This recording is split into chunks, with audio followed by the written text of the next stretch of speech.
Good afternoon dear students, welcome to class. आज हम पढ़ने वाले हैं सुगम भारती हिंदी सामान्य कक्षा चौथी।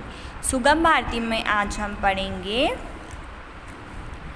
पाठ 5 सिद्धार्थ। सिद्धार्थ जो कि एक राजकुमार का नाम है। यहाँ हम दया, त्याग, परोपकार और न्याय के बारे में पढ़ेंगे। यह एक कहानी है। एक राजकुमार था, उसका नाम सिद्धार्थ था। एक दिन वह अपने उद्यान में घूम रहा था। एकाएक उसकी दृष्टि आकाश में उड़ते हुए राजहंसों पर गई। एक राजकुमार था जिसका नाम क्या था? सिद्धार्थ। वह एक दिन उद्यान यानी बगीचे में घूम रहा था। तभी उसकी दृष्टि मतलब नज़र आकाश में आसमान में उड़ते हुए हंस पर गई। देखते ही देखते एक बाण एक राजहंस को लगा और वह तड़पता हुआ चक्कर खाकर पृथ्वी पर आ गिरा। जब वह राजहंसों को देख रहा था तब उसके देखते ही देखते एक बाण एक हंस को जाकर लग गया और वह ज़मीन पर गिर गया। सिद्धार्थ ने घायल हंस को उठा लिया और कहने लगे, न जाने किस निर्दयी ने इसे बाण मारा है। जब सिद्धार्थ ने उस घायल हंस को उठाया तब वह कहने लगे, न जाने किस निर्दयी यानी दया से रहित, जिसमें बिल्कुल भी दया न हो, वह होता है निर्दयी। तो न जाने किस निर्दयी ने इसे बाण मारा है।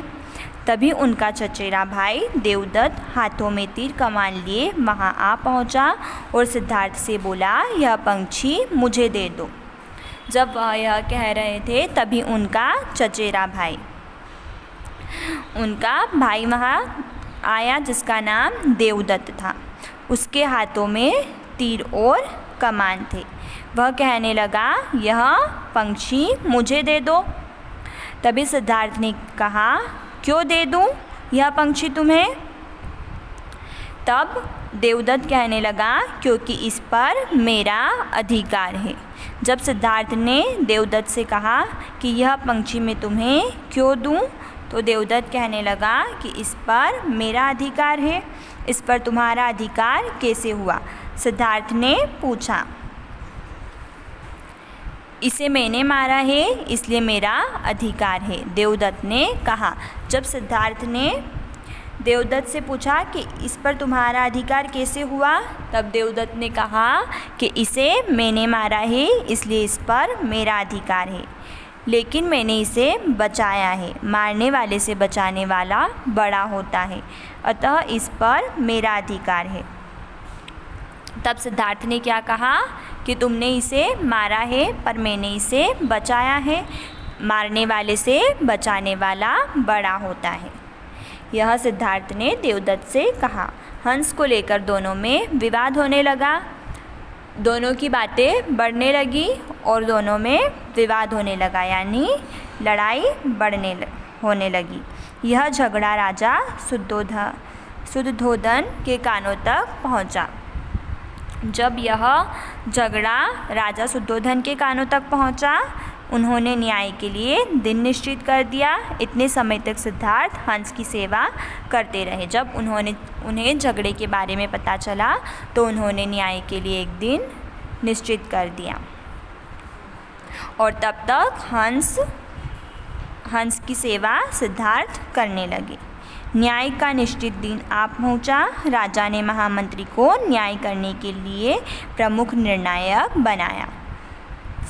देखते ही देखते न्याय का दिन आ गया और राजा ने महामंत्री को निर्णायक यानी निर्णय करने वाला बनाया। विद्वान महामंत्री ने सिद्धार्थ और देवदत्त को पृथक पृथक कोने में खड़ा कर दिया। महामंत्री ने क्या किया? सिद्धार्थ को एक कोने में खड़ा कर दिया और दूसरे कोने में देवदत्त को खड़ा कर दिया और कहा, राजहंस पर उसी का अधिकार होगा जिसको हंस चाहेगा। और निर्णायक ने क्या कहा कि राजहंस पर उसी का अधिकार होगा जिसे हंस चाहेगा।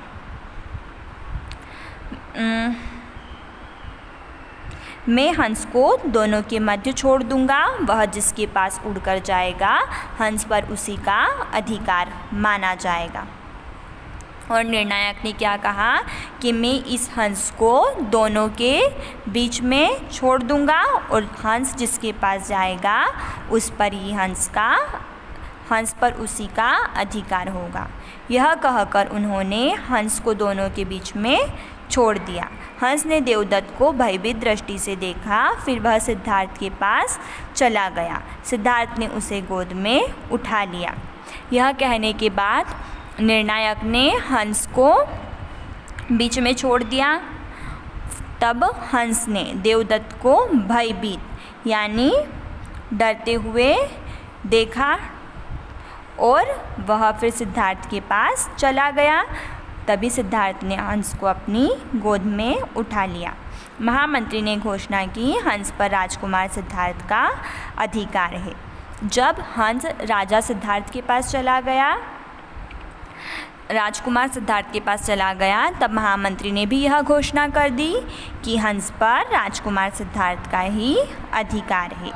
इसका अर्थ यह हुआ कि पशु पक्षी भी मनुष्य की मनुष्यता से प्रभावित हुए बिना नहीं रहते। इसका अर्थ क्या हुआ कि पशु पक्षी भी मनुष्य की मनुष्यता से प्रभावित यानी आकर्षित हुए बिना नहीं रहते हैं। जिस मनुष्य के हृदय में जितनी दया होगी उसमें प्राणियों को आकर्षित करने की उतनी ही अधिक शक्ति होगी।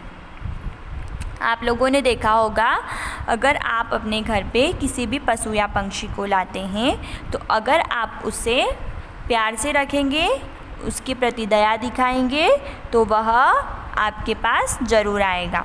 अगर आप उसे डांटेंगे, मारेंगे या भगाएंगे तो वह नहीं आएगा। तो इसीलिए मनुष्य के हृदय में जितनी दया होती है उसमें प्राणियों को आकर्षित करने की उतनी ही अधिक शक्ति होती है। प्रेम से तो शेर को भी वश में किया जा सकता है। यहाँ के आगे क्या कह रहे हैं कि अगर हम प्रेम से रहें तो हम शेर को भी अपने वश में कर सकते हैं। Thank you. Have a nice day.